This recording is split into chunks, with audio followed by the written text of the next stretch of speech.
Akala ni Elias, natapos na ang lahat ng mapuksa ang mga nilalang na sumira sa kanyang pamilya, pero nang muli siyang tumingin sa dilim, may mga matang nakatitig pa rin sa kanya.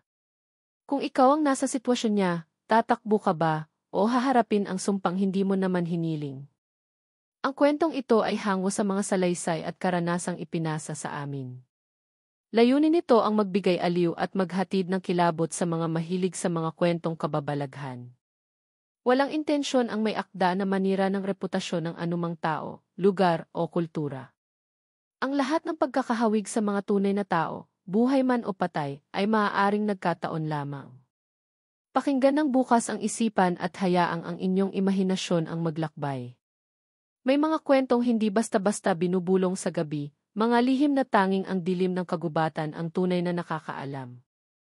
Isang bata, inosente at walang muwang, ang napadpad sa piling ng isang pamilyang hindi pangkaraniwan, isang pamilyang may mga mata na tila laging gutom, at may mga ngiting pilit ngunit nagtatago ng kakaibang lihim. Hindi niya alam, sa kanyang pagdating sa bagong tahanang iyon, unti-unti niyang matutuklasan na hindi lahat ng pamilya ay tao, sapagkat ang ilan ay kabilang sa mga nilalang na matagal nang gumagala sa anino ng ating mundo. Sa pusod ng gubat, kung saan ang hangin ay malamig at laging may kasamang bulong ng mga dahon, nakatayo ang isang lumang bahay na yari sa kahoy. Madilim ang paligid at kahit pa sumisilip ang sinag ng buwan, hindi nito lubos na natataboy ang kapanglawan ng lugar. Ang mga sanga ng matatandang puno ay tila nagsasanga upang pigilan ang ilaw na makapasok, para bang may nais silang itago sa sinumang mapadaan. Dito nagsimula ang lahat, isang batang iniwan ng pagkakataon, at isang pamilyang nagbigay ng kanlungan, ngunit may kapalit.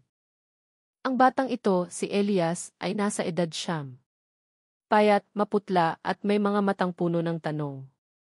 Hindi niya batid kung bakit siya iniwan ng kanyang mga magulang sa isang maliit na baryo malapit sa kagubatan. Ang tanging alam niya ay ipinangako ng isang kamag-anak na siya'y aalagaan. Ngunit sa kanyang murang isipan, hindi niya maipaliwanag kung bakit kakaiba ang anyo ng mga taong ito, masyadong maputla ang balat, at ang kanilang mga mata ay tila kumikislap sa tuwing dadaan ang sinag ng buwan.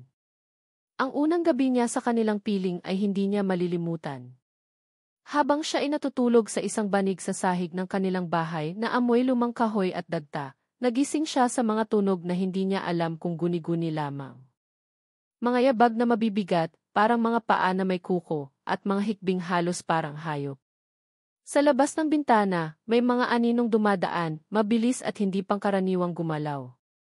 Sa bawat pagdilat niya, lagi niyang naiisip na baka panaginip lamang iyon. Ngunit sa bawat paghinga, ramdam niya ang malamig na simoy ng hangin na tila may kasamang bulong na nagsasabing, "Huwag kang magtiwala." Hindi nagtagal, napansin niyang kakaiba rin ang kanilang pagkain. Sa halip na karaniwang ulam na nilaga o pritong isda, ang mga inilalapag sa kanilang hapag ay tila may kakaibang amoy, malansa at minsan ay may dugo pa. Laging pinipilit siyang kumain ng kanyang bagong iina, isang babaeng may mahaba at gusot na buhok, at mga matang laging nakatitig sa kanya na para bang sinusuri ang kanyang laman loob. Sa kanyang tabi, ang ama, isang lalaking tahimik, matangkad, at tila hindi kailanman umiti. Lagi nitong hawak ang itak, hindi para sa bukid, kundi para sa kung anumang kanilang hinahabol sa gabi. Minsan, habang siya'y naglalaro sa labas, narinig niya ang kanilang bulungan. Mababa, halos pabulong lamang, ngunit malinaw sa kanyang pandinig, hindi pa siya handa, bata pa. Pero oras na darating siya mismo ang magpapakain sa atin. Nanlamig ang kanyang katawan. Hindi niya alam kung anong ibig sabihin nito, ngunit ang bawat araw na lumilipas, lalong bumibigat ang kanyang dibdib. Para bang siya ibihag sa isang tahanang hindi kanya. Sa gabi, hindi siya makatulog dahil lagi niyang nararamdaman na may mga matang nakatingin sa kanya mula sa dilim. Minsan, paggising niya, may mga gasgas siya sa braso, mahahaba, para bang mula sa kuko ng hayop. Ngunit nang itanong niya, sabi ng kanyang bagong iina, baka raw galing lamang iyon sa mga sanga ng puno habang siya ay naglalaro. Ngunit hindi matatawaran ang kanyang kutob, na ang kanyang bagong pamilya ay hindi basta tao. Nasa likod ng kanilang mga ngiti at malalamlam na tinig ay may itinatagong gutom na hindi basta-basta masisiyahan. At sa gitna ng kanyang murang edad, kailangan niyang pumili, magpanggap na hindi niya alam ang kanilang sikreto, o tumakas bago siya tuluyang maging bahagi ng kanilang mundong nilalamo ng dilim. Ngunit paano tatakas ang isang batang walang alam kung saan siya pupunta? At paano tatakbo kung mismong gubat na kanyang dadaanan ay tila nagbabantay at kakampi ng kanyang bagong pamilya? Sa gabing iyon, habang ang buwan ay bilog na bilog at ang hangin ay tila may dalang masangsang na amoy ng dugo, napatigil si Elias. Sa kanyang tabi, narinig niyang bumukas ang pinto. Mabagal. Matingkad ang kaluskos ng kahoy.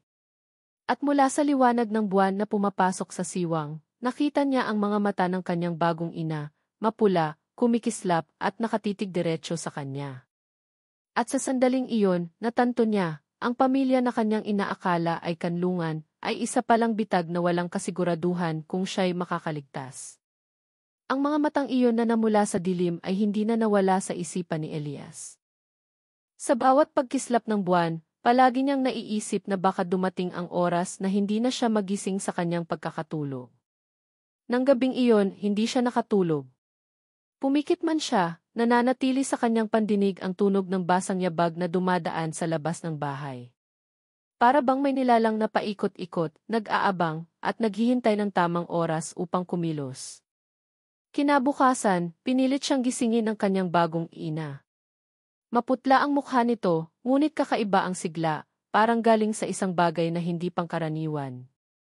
Hinila siya nito at sinabihang sumama para maghanap ng pagkain sa gubat. Hindi niya alam kung bakit, ngunit may kutob siyang hindi ito basta simpleng pamimitas ng prutas o pangolekta ng kahoy. Tahimik na sumunod si Elias, bitbit ang isang lumang basket, at sa bawat hakbang nila, lalo niyang nararamdaman ang bigat ng hangin sa paligid. Ang gubat na dati parang normal lamang, ngayon ay tila may sariling buhay. Ang mga dahon ay kumakaluskos kahit walang hangin, at may mga tunog na parang mga huni ng ibon, ngunit mas mababa, mas garalgal, at mas nakakatindig balahibo. Paminsan-minsan, mapapalingon siya sa kanyang likuran, ngunit wala siyang makikita. Maliban na lang sa mga aninong mabilis lumilipad sa pagitan ng mga puno, na agad naglalaho bago pa niya lubos na makita. Sanay ka rin dapat dito, bulong ng kanyang ina, habang pinipitas ang mga bunga ng isang halaman na hindi niya kilala. Kapag nakasanayan mo, matututunan mong makinig sa mga bulong ng gubat. Tuturuan ka rin ng iyong ama balang araw. Hindi alam ni Elias kung anong ibig sabihin ito, ngunit ang tono ng babae ay parang may tinutukoy na higit pa sa simpleng pamumuhay. Naramdaman niya rin ang malamig na dampi ng hangin sa kanyang batok, na parang may humihinga sa likod niya. Ngunit nang lingunin niya, tanging mga puno at damo lamang ang naroon. Pagbalik nila sa bahay, sinalubong sila ng ama. Wala itong imik, ngunit sa kanyang mga mata ay may kakaibang ningning. Napansin ni Elias na may bakas ng dugo ang gilid ng kanyang labi, ngunit agad itong pinunasan gamit ang manggas ng kanyang damit. Wala ring nagtangkang magpaliwanag. Sa hapagkainan, muling inilapag ang pagkaing amoy bakal at malansa at pinilit siyang kumain. Hindi niya makakalimutan ang lasa, mapait, mabigat sa lalamunan, at parang may buhaghag na buto.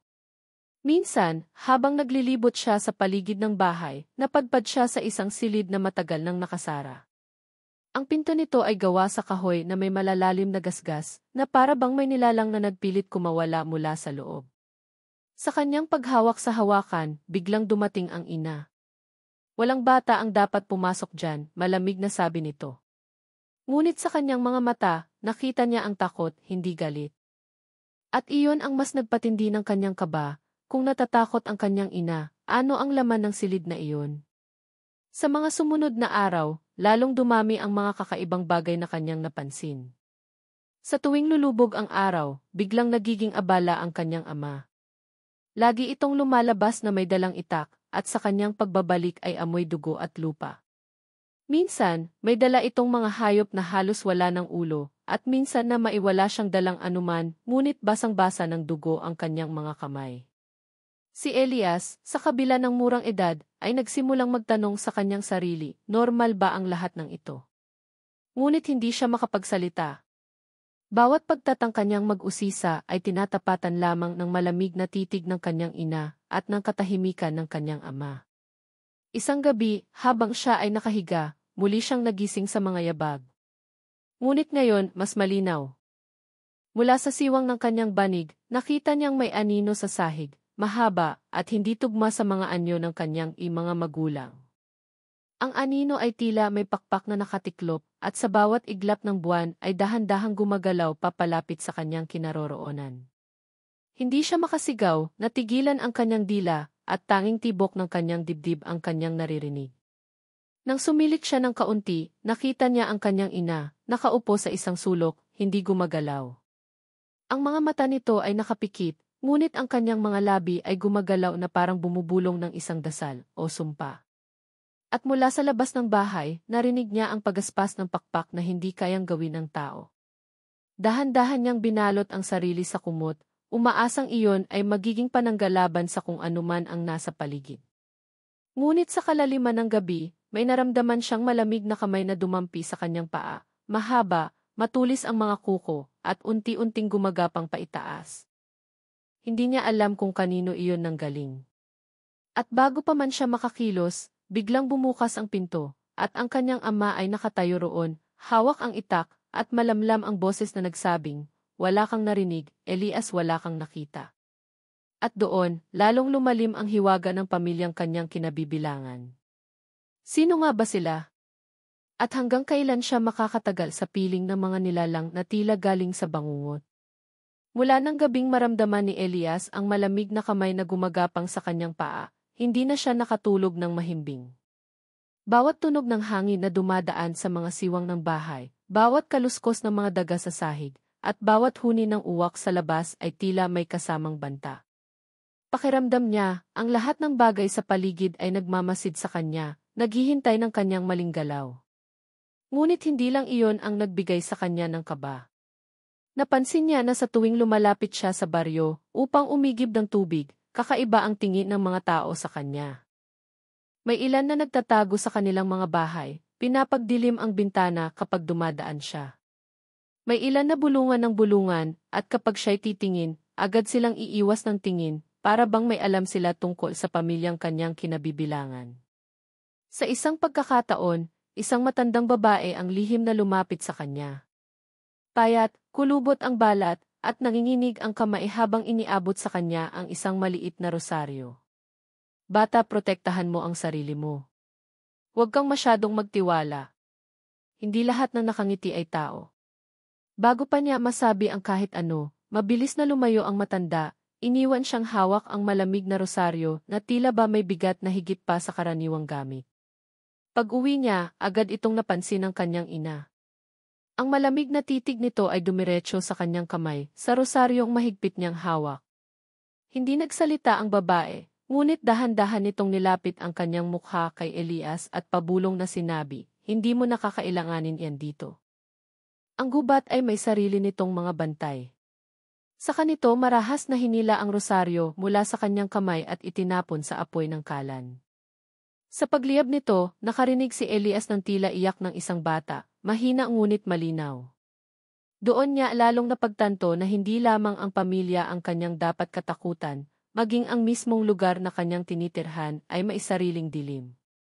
Lumipas ang mga araw, at lalong lumala ang mga gabing pinupuno ng mga ingay at anino. Isang gabi, nagising siya dahil sa amoy na sobrang matapang, amoy dugo, sariwa at malansa. Dahan-dahan siyang bumangon at sinundan ang amoy hanggang sa kusina. Sa lamlam ng buwan na tumatago sa bintana, nakita niya ang kanyang ama, nakaluhod sa sahig. Nakayuko ito at sa harapan niya ay isang bagay na natatakpan ng basahan. Sa paggalaw ng basahan, dahan-dahang lumabas ang kamay na maliit, tila sa isang bata. Napaatras si Elias, halos mapasigaw, ngunit napigilan niya ang sarili. Ang kanyang ama ay tumingin sa kanya, mapula ang mga mata, dumudugo ang labi, at dahan-dahang ngumiti. "Matuto kang manahimik, Elias. Matuto ka."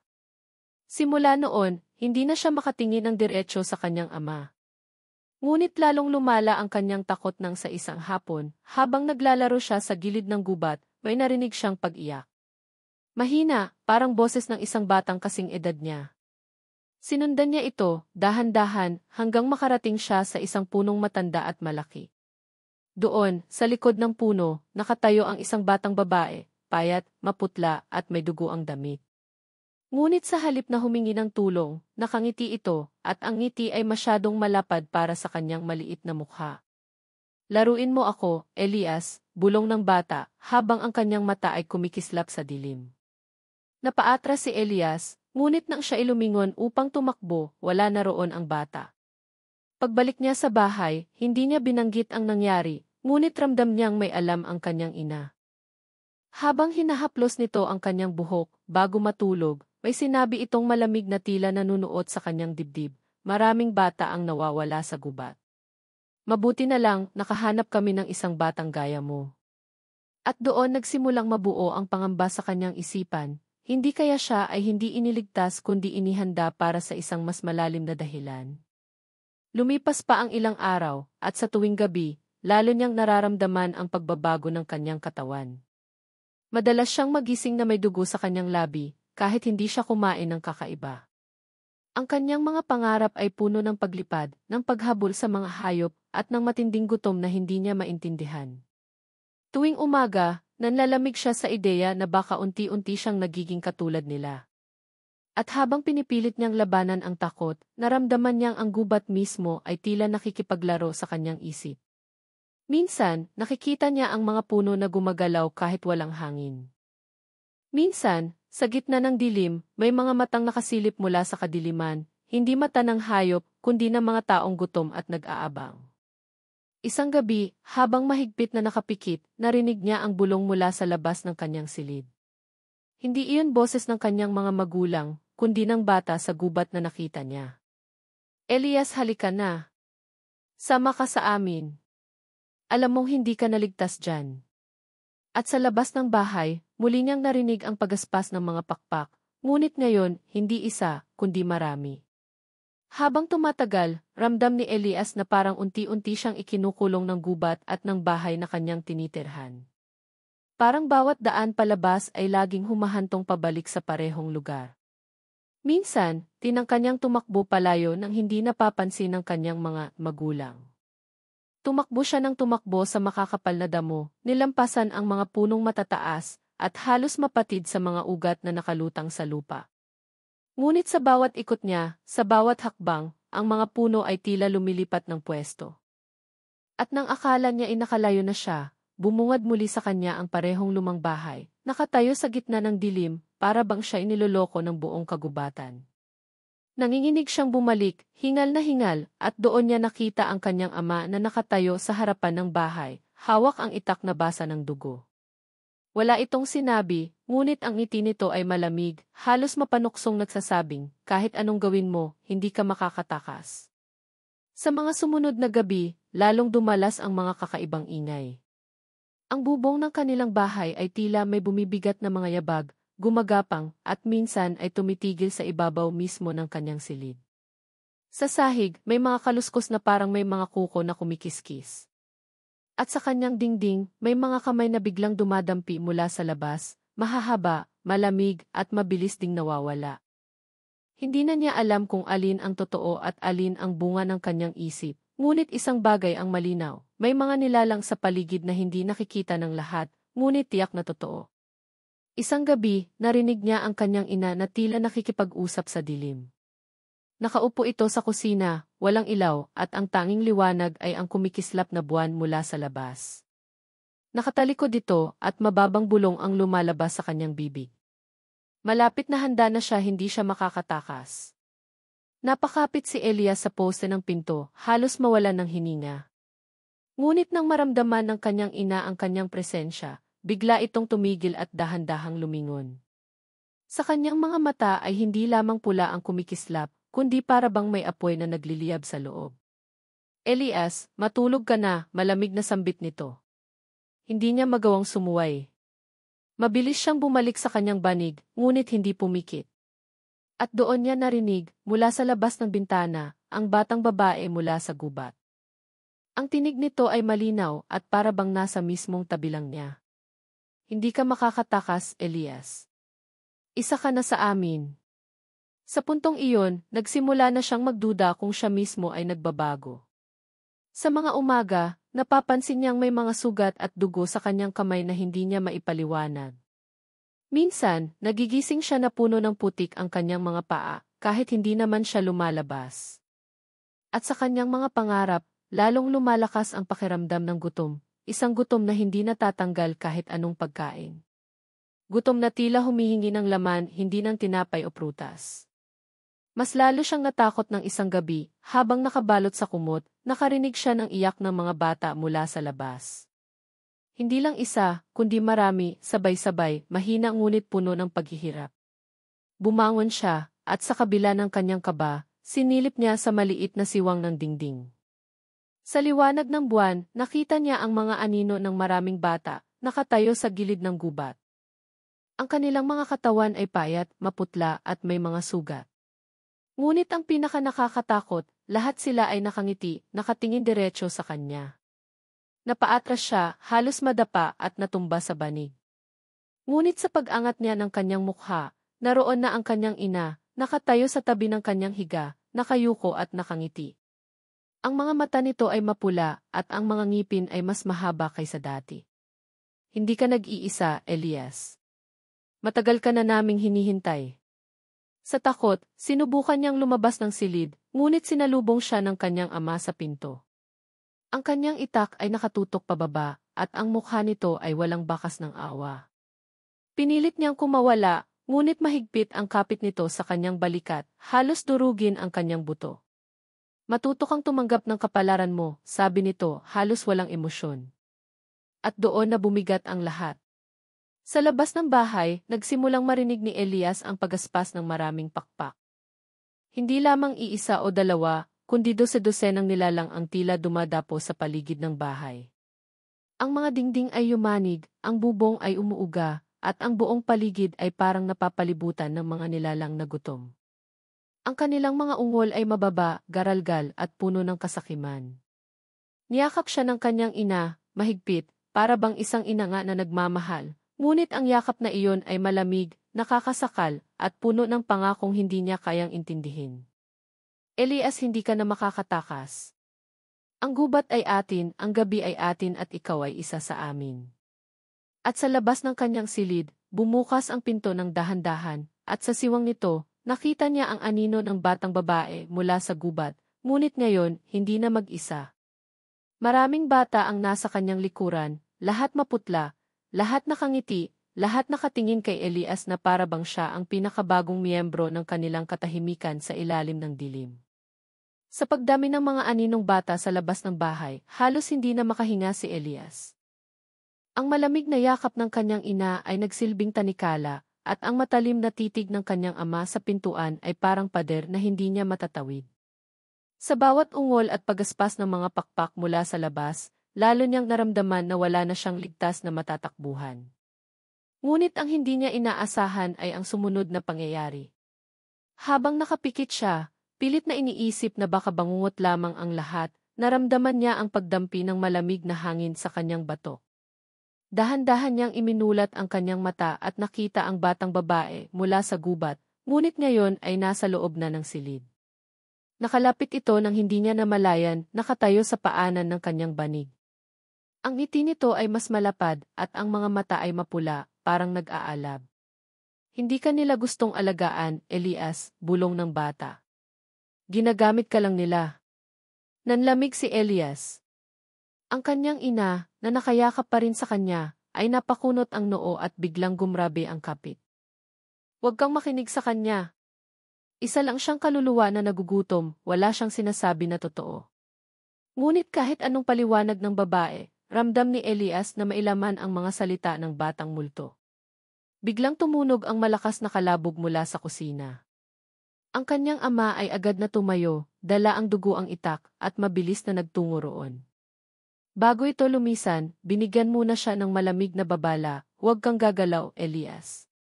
Huwag kang makikinig. Ngunit paano siya hindi makikinig kung mismong ang bata ay patuloy na nagsasalita, halos sumisiksik sa kanyang utak. Alam mo ba kung saan galing ang mga batang nasa labas? Alam mo ba kung bakit sila nakangiti? Mabilis na umiling si Elias, nanginginig. Dati kagaya ka rin nila. Halos mawalan siya ng ulirat sa narinig. Hindi niya alam kung ano ang mas masahol, ang posibilidad na nagsisinungaling ang multo, o kung totoo ang sinasabi nito. Napapikit siya, pilit na tinatakpan ang kanyang tenga, ngunit ang tinig ng bata ay hindi tumigil. Isa-isa kaming kinuha mula sa baryo, mula sa mga pamilyang wala nang magagawa. Binigyan ng kanlungan, pinakain hanggang kami mismo ay naging pagkain. Sa puntong iyon, bumalik ang kanyang ama mula sa kusina, nanginginig ang buong katawan at may bakas ng dugo sa buong damit. Ngunit ang mas ikinagulat ni Elias ay ang kanyang mga kamay, hindi na ordinaryong kamay ng tao. Mahahaba na ang mga daliri, matutulis ang mga kuko, at ang balat ay parang natutuklap na. Ang kanyang ama ay dahan-dahang umisi, saka sinabi, "Hindi ka nila kailanman makukuha, Elias, dahil bago pa sila, kami ang nauna sa iyo." At sa isang iglap, nagsimulang umuga ang buong bahay. Ang mga bata sa labas ay nagsimulang humalakhak, hindi normal na halakhak, kundi sabay-sabay, tunog na parang mga sirang laruan na paulit-ulit. Ang mga dingding ay tila humihinga, at mula sa kisame ay may bumagsak na dugo, patak-patak, na para bang mismong bahay ay nabubuhay at naghahanap ng sakripisyo. Napasigaw si Elias, ngunit walang tumulong. Ang kanyang ina ay yumuko sa kanya at bumulong ng mga salitang hindi niya maintindihan, at sa bawat bulong nito, mas lalo niyang nararamdaman ang init sa kanyang katawan, parang may nag-aapoy sa loob ng kanyang sikmura. Hanggang sa maramdaman niya ang hindi niya maipaliwanag na gutom. Isang gutom na mas matindi pa kaysa lahat ng naramdaman niya dati. Napahawak siya sa kanyang tiyan, nanginginig. At sa kabila ng kanyang mga luha, nakita niya ang batang multo, nakatingin sa kanya, umiiyak. "Huwag mong hayaan na maging kagaya ka namin." Ngunit paano siya makakatakas kung mismong dugo at laman ang hinahanap ng kanyang katawan? Kung ang bawat tibok ng puso niya ay sumisigaw na sumama sa mga halimaw na kanyang tinatawag na pamilya. Ang kwento ay humahantong sa puntong wala na siyang ligtas na daan. Ang kanyang mga bintana ay puno ng mga bata, lahat nakatitig sa kanya, lahat gutom. Ang kanyang ama at ina ay nakapagitna, parehong naghihintay ng kanyang desisyon, tatakbo ba siya, o yayakapin ang madilim na kapalaran na inihanda para sa kanya. At dito ko iiwan ang tanong para sa iyo, tagapakinig, kung ikaw si Elias, anong gagawin mo sa ganitong sitwasyon? Sa tingin mo ba makakaligtas siya? O magiging isa siya sa mga batang nakangiti sa dilim? Ibahagi ang iyong sagot sa komento, dahil ang kwento ay ngayon pa lamang nagsisimula. Sa gitna ng gabi, habang patuloy ang pag-uga ng bahay na para bang ito'y humihinga, naramdaman ni Elias na wala ng ibang pagpipilian. Ang kanyang tiyan ay kumukulo, nagangalit, at ang bawat hininga ay amoy dugo. Ang kanyang ina ay nakatitig sa kanya, mga matay mapupula at puno ng kasakiman, habang ang kanyang ama ay dahan-dahang lumalapit, dala ang dugo ang itak at mga kamay na tila hindi na sa tao. "Anak," bulong ng kanyang ina, "huwag ka nang lumaban. Yakapin mo na ang totoo mong katauhan. Ang gutom mo ay hindi mo na matatanggihan." Hinaplos nito ang kanyang mukha gamit ang malamig na palad, ngunit agad niya itong tinabig, umiiyak at nanginginig. "Hindi ako kagaya ninyo. Hindi ako halimaw," sigaw ni Elias, tinangka niyang tumakbo patungo sa pinto, ngunit naroon ang mga batang nakangiti, nakadikit sa mga bintana at nagsisiksikan sa tarangkahan, mga mata ay kumikislap sa dilim. Ang kanilang mga tawa ay pumapailan lang, parang musika ng impyerno. Biglang lumapit ang batang multo, humawak sa kamay ni Elias at nagsabi, "May paraan pa. Pero kailangan mong pumili ngayon." Hindi na siya nag-isip. Hinila niya ang bata at sabay silang sumugod palabas ng silid, ngunit agad silang sinalubong ng ama. Itinaas nito ang dugo ang itak at buong lakas na ibinaba patungo sa kanya. Sa huling segundo, napasigaw si Elias at naitulak ang multo sa gilid, saka yumuko. Ang talim ay bumaon sa haligi ng bahay, at sa lakas ng pag-uga ay muntik nang mabuwal ang buong dingding. Nagpatuloy ang takbuhan, ngunit bawat sulok ng bahay ay tila nagsasara. Ang mga anino ng mga bata ay sumisingit sa sahig at dingding, parang usok na bumabalot sa kanyang paa. Sa desperasyon, napulot ni Elias ang isa pang itak na nakasabit sa kusina, mabigat at kalawangin, ngunit iyon na lamang ang kanyang pag-asa.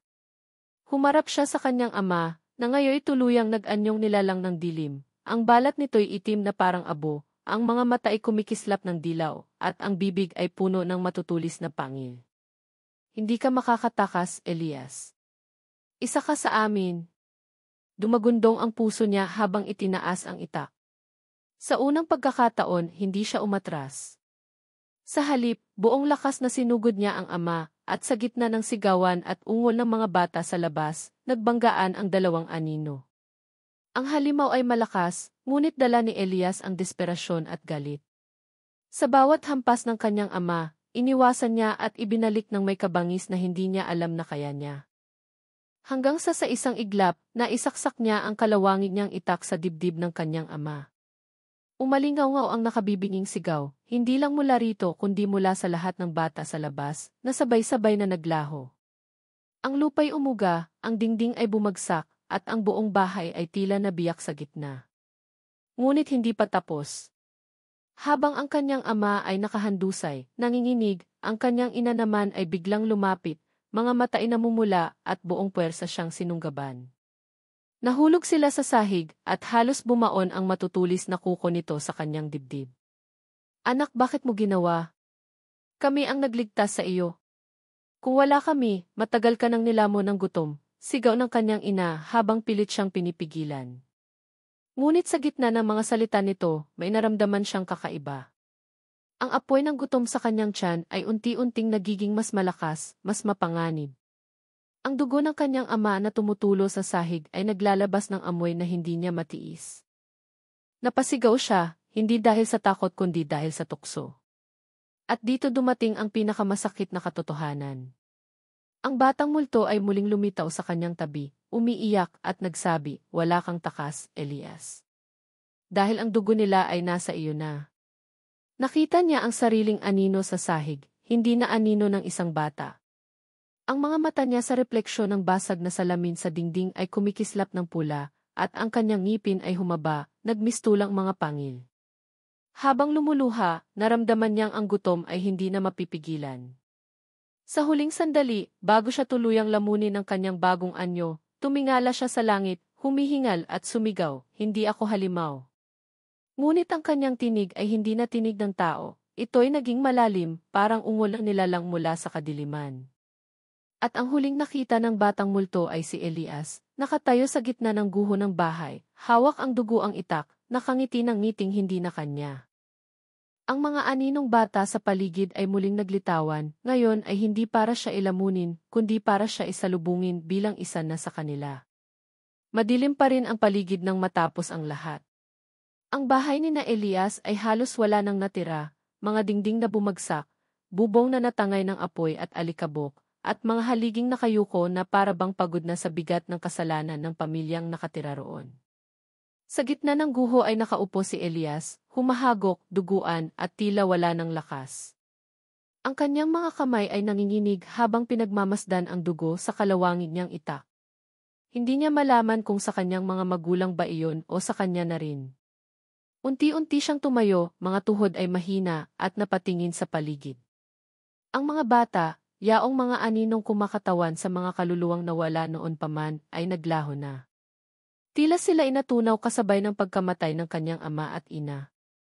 Ngunit naroon pa rin ang pakiramdam na hindi siya nag-iisa, parang may mga matang nakatingin mula sa kadiliman ng kagubatan.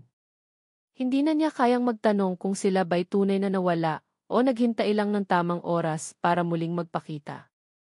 Lumapit siya sa bangkay ng kanyang ama, na ngayon ay bumalik sa anyong tao. Maputla, payat, at para bang matagal nang nilalamon ng gutom at sumpa.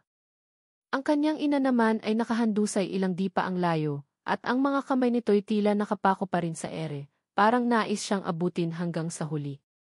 Hindi na niya alam kung awa ba ang nararamdaman niya o galit. Sapagkat sa kanilang lahat, siya ang iniwan ng pinakamatinding pasanin. Dahan-dahan siyang lumabas ng guho, dala pa rin ang itak na parang nakadikit na sa kanyang palad. Ang hangin ng madaling araw ay malamig, ngunit para sa kanya ay wala na itong epekto. Ang kanyang dibdib ay mabigat, hindi lamang sa sugat kundi sa katotohanan na siya ay hindi na isang normal na bata. Sapagkat ang bawat tibok ng puso niya ay may kasamang bulong ng gutom, ang bawat amoy ng dugo'y parang paanyaya. Sa gilid ng kagubatan ay muling nagpakita ang batang multo. Maputla, nakayuko, ngunit nakatitig sa kanya. Natapos na pero nagsisimula pa lang, mahinang sabi nito. Hindi makapagsalita si Elias. Ang kanyang mga matay nag-init at napagtanto niyang muling kumislap ang mga iyon, bahagyang pula. Agad niyang ipinikit ang mga ito at pinilit pigilin ang panibagong anyong gusto na namang lumabas. Nang muling dumilat, wala na ang bata. Lumakad siya pauwi sa baryo.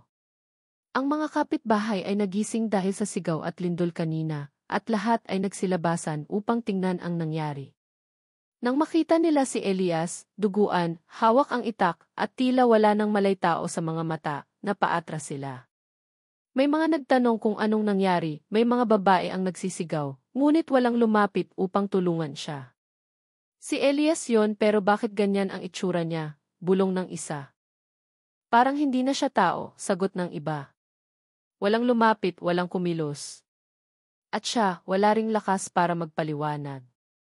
Sa halip, dumiretso siya sa gitna ng kalsada, naglakad palayo, at naiwan ang mga tao sa baryo na nagtataka kung siya ba ay biktima o isa ng halimaw na dapat katakutan. Lumipas ang mga oras, at umabot siya sa bukirin kung saan unang naglaro ang mga aninong bata. Doon siya naupo, pagod at tulala. Ang kanyang isipan ay punang tanong, totoo bang tapos na ang sumpa? O siya na mismo ang bagong sisimulan ng kasaysayan ng mga halimaw sa kanilang baryo? Pinilit niyang huwag isipin, ngunit sa tuwing isasara niya ang kanyang mga mata, naroon ang imahe ng kanyang ama't ina, at ang panlalamig ng kanilang mga boses na paulit-ulit, isa ka sa amin. Habang sumisikat ang araw, naramdaman niyang may kakaiba sa sarili niya. Ang sugat na malalim sa kanyang dibdib ay nagsara ng hindi normal. Ang mga pasa ay nawala na, para bang ang katawan niya ay marunong nang maghilom sa paraang hindi kayang ipaliwanag. Natigilan siya. Napahawak siya sa sariling mukha, at ramdam niya ang init ng balat, parang may apoy na bumabalot sa kanya. Biglang dumampi ang malamig na hangin, kasabay ng mahihinang tawa ng mga batang narinig niya noon. Nilingon niya ang paligid, wala namang tao. Ngunit sa dulo ng bukirin, sa lilim ng punong kahoy, nakita niyang nakatayo ang ilang figura. Mga bata, nakangiti, nakatingin sa kanya, at dahan-dahang kumaway. Napahawak siya sa dibdib, nanlamig ang kanyang katawan, at napaisip, sila ba multo? O mga nilalang na gaya na rin niya ngayon? Tumayo siya, nanginginig, at nagsimulang umatras. Ngunit ang mga figura ay unti-unting lumalapit, dahan-dahan, hindi tumatakbo, hindi rin nagsasalita. Sa bawat hakbang nila, lumalakas ang tibok ng kanyang puso, at kasabay nito ay ang muling pagbalik ng gutom. Sa huling sandali bago siya tumalikod at tumakbo, narinig niyang bumulong ang isang tinig, malapit sa kanyang tenga, kahit wala namang tao sa tabi niya, Elias, ikaw na ang susunod. At sa puntong iyon, napahiyaw siya, hindi alam kung sa takot, sa gutom, o sa galit. Ang kanyang tinig ay umalinggaw sa buong bukirin, malalim, basag, at hindi na tinig ng isang bata. Ang mga ibon ay nagsiliparan, ang araw ay natakpan ng ulap, at ang buong baryo ay tila muling nilamon ng anino. At dito nagtatapos ang kwento, ngunit ang tanong, natapos ba talaga? O nagsisimula pa lamang ang tunay na kasaysayan ng bagong halimaw? Mga kaibigan, kayo na ang humusga. Ano ang gagawin ninyo kung kayo si Elias? Sa palagay ninyo, makakaligtas pa ba siya? O tuluyan na siyang naging isa sa mga nilalang na kinatatakutan natin sa dilim? E-comment ninyo ang inyong sagot at sabihin kung nais ninyong marinig ang kasunod ng kwentong ito.